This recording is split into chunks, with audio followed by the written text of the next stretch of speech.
ফিলিস্তিনের জন্য পাঠানো খাদ্য সহায়তা রাস্তায় ফেলে নষ্ট করার অভিযোগ উঠেছে ইসরায়েলি বিক্ষোভকারীদের বিরুদ্ধে। 13 মে ইসরায়েল অধিকৃত পশ্চিম তীরে এই ঘটনা ঘটে বলে জানা গেছে। জর্ডান থেকে ট্রাকে করে গাজা উপত্যকার উদ্দেশ্যে পাঠানো হচ্ছিল এই খাদ্য সহায়তা। এর মধ্যে ছিল খাবারের প্যাকেট ও শস্য। ট্রাকবহর ফিলিস্তিনের হেব্রন শহরের তারকুমিয়ায় পৌঁছাতেই হামলা চালায় একদল ইসরায়েলি, যারা হামাসের হাতে ইসরায়েলি নাগরিক জিম্মি করে রাখার বিরুদ্ধে বিক্ষোভ করছিল।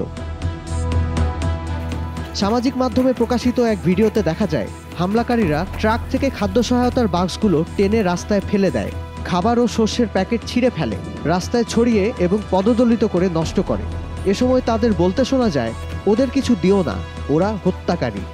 কিছু ভিডিওতে ট্রাকে আগুন ধরিয়ে দেওয়ার দৃশ্যও দেখা যায়, তবে এর সত্যতা নিশ্চিত করা যায়নি। ইসরায়েলি সংবাদ মাধ্যম সূত্রে জানা যায়, জাভ-9 নামের একটি সংগঠন এই বিক্ষোভের আয়োজন করেছিল। বিক্ষোভকারীদের কেউ কেউ দাবি করেন এসব খাবার হামাসের কাছে যাচ্ছিল বলে তারা খবর পেয়েছিলেন। ফিলিস্তিন ইসরায়েল সংঘাতের সর্বশেষ আপডেট পেতে ভিজিট করুন prothomalo.com/video। ফলো করুন প্রথম আলোর ফেসবুক পেজ ও ইউটিউব চ্যানেল। থাকুন ভালোর সাথে, আলোর পথে।